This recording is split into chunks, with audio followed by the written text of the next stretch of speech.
आणि गणरायाचं आगमन या राज्याला सुख समृद्धी आनंद भरभराट घेऊन येईल अशा प्रकारच्या सगळ्यांच्या सदिच्छा शुभेच्छा आणि प्रार्थना आम्ही केली आहे।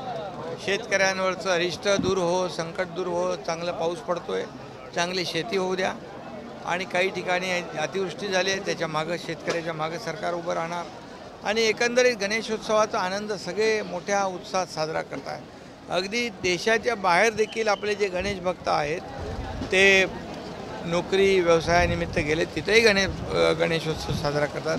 हे एक आगळी वेगळी परंपरा, मोठी परंपरा हे जपण्याचं आपली संस्कृती पुढे नेण्याचं काम अतिसराच्या ठीक आहे। आता आढळराव पाटील यांच्या घराची चर्चा होती। आळंदीमधील जे बस स्टँडची 7 एकर जागा आहे ते अजूनही मोकळे पडलेले आहे, अजूनही ते ठीक आहे, त्याची माहिती घेतो मी। अतिसराची लागणमध्ये एकूण 3 लोक मृत्यू झालेला आहे। लोकांचा मृत्यू